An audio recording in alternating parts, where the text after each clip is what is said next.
¿Qué ocurre, doctor, con el cerebro cuando no dormimos bien? ¿Qué pasa? ¿Cuáles son los efectos, ¿no?, negativos de eso? Muy bien, muchas gracias, Sandra. Pues hay varias cosas que pasan negativas cuando el cerebro no duerme bien. El cerebro cuando no duerme bien empieza a tener problemas de degeneración en general. Porque cuando duerme, sobre todo cuando entra en unas fases que llamamos sueño profundo, se repara a sí mismo y el cuerpo en general se repara a sí mismo. Pero si este proceso no sucede porque la persona no está durmiendo bien, entonces hay procesos de reparación que no suceden y hay toxinas o desechos celulares que normalmente el cerebro se desharía de ellos, pero si no está durmiendo bien, pues empiezan a acumular. Y esa es una de las causas por las que ahora sospechamos que muchas enfermedades neurodegenerativas empiezan con problemas del sueño.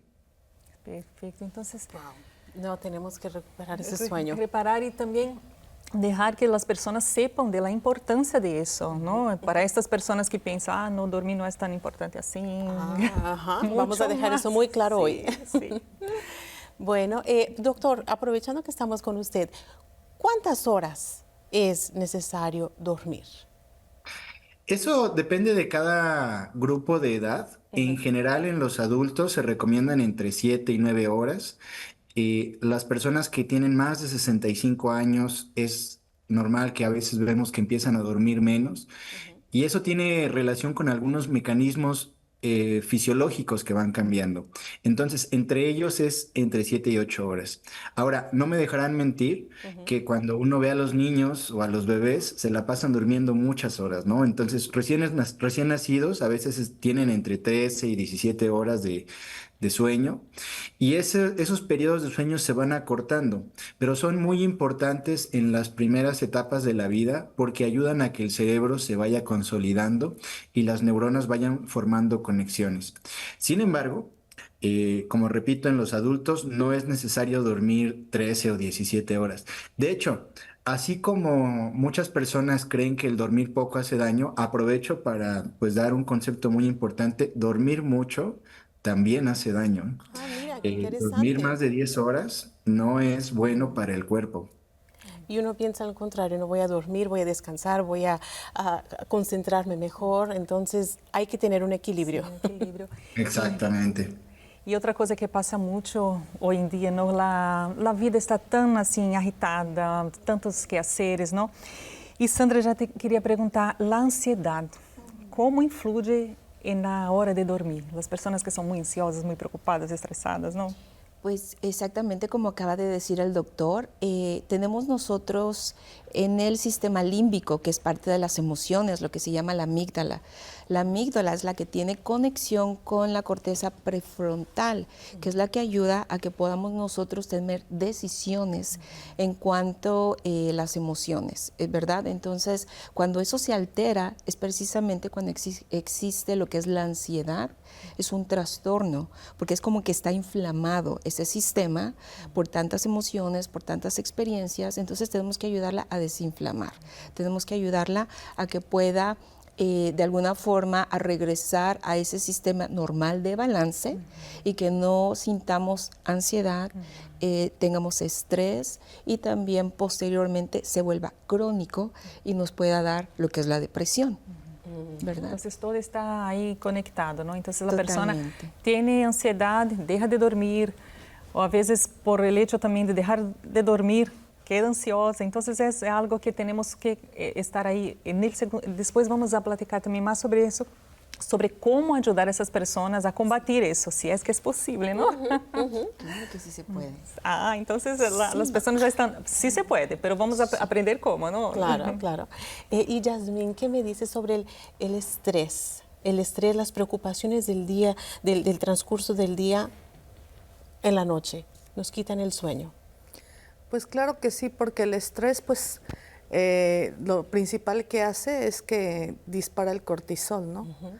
Es una hormona que cuando está muy elevada, pues no nos permite tener un ciclo circadiano normal, que el ciclo circadiano consiste en el horario que uno tiene. Cuando es de noche empieza a haber un aumento de la melatonina y empieza uno a querer dormir, pero si eso se ve alterado por el estrés, entonces la melatonina baja y la persona no puede conciliar el sueño. Entonces, obviamente, a veces el exceso de preocupación, el exceso de ansiedad, que ¿qué es la ansiedad al final? Es la suma de miedo, miedo, miedo, miedo, y ya en exceso se convierte en ansiedad. Y la depresión, pues, es la suma de la tristeza, tristeza, tristeza, no trabajada, y va a encadenar en una depresión profunda. Entonces, imagínense, combinada la depresión con la ansiedad, empiezan los ataques de pánico. Entonces empieza la persona a tener una serie de que, por ejemplo, la glucosa, todo eso se empieza a elevar. Y esos químicos, el doctor, si le pueden preguntar, que les mando muchos saludos a la Ciudad de México, porque yo soy de la Ciudad de México, ahí se come unos tacos por mí, doctora Pastor, aquí, por sí. favor, también. Entonces, pero él podrá explicar de la mejor manera qué pasa con la bioquímica cerebral, y por eso la gente no puede dormir. Entonces, doutor, vamos a esta pergunta, ¿no? ¿Qué se pasa en este caso? Las personas que son muy ansiosas, ¿no? Muy, demasiadamente preocupadas con todo.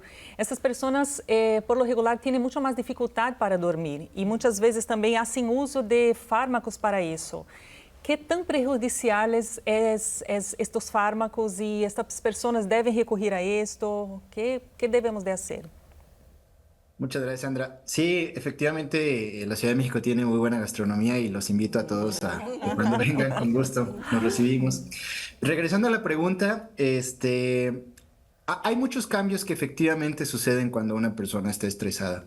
Digamos que el estrés era un mecanismo que nos ayudaba mucho cuando todavía teníamos que adquirir alimentos en situaciones muy peligrosas, por ejemplo, en la naturaleza, y ahora pues ya no sabemos qué hacer con él, es la verdad, porque pues ahora nos estresamos por cosas que no deberían de estresarnos tanto, pero pues se vuelve, como bien han dicho, crónico. Y esto tiene que ver con mecanismos de neurotransmisores. Digamos que el cerebro funciona con señales y estas señales generalmente las mandan o se mandan con moléculas. Entonces, mucho de lo que a veces leemos en redes sociales o en algunas pues, fuentes de información indican neurotransmisores como serotonina, dopamina, acetilcolina y, como bien han dicho, noradrenalina. Todos estos tienen distintas acciones en el cerebro, pero las hormonas que manejan el estrés funcionan para mantener al cerebro más activo.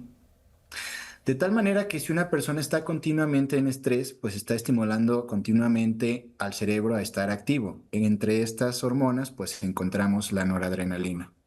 ¿Cuál es el problema que tenemos de activar continuamente este sistema? Que empieza a ser un poco automático. Digamos que el cerebro empieza a crear vías donde le dice a sí mismo que hay algo por lo que estar estresado y, como bien dijeron, se vuelve un círculo vicioso. Entonces, uno piensa a veces que cuando se duerme, pues es otra persona. Eso es una cosa que también hemos visto mucho en consulta. Pero es como cuando uno apaga, haciendo una analogía muy simple, el automóvil. Pues si uno apaga el automóvil, pues el automóvil sigue ahí en la cochera. Si uno se va a dormir, pues el cerebro sigue ahí. Y todo lo que hacemos con el cerebro mientras está despierto influye en cómo dormimos.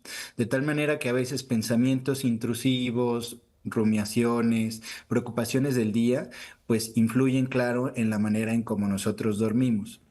Y la otra pregunta que me comentaron es, ¿qué tanto es necesario dar medicamentos para esto?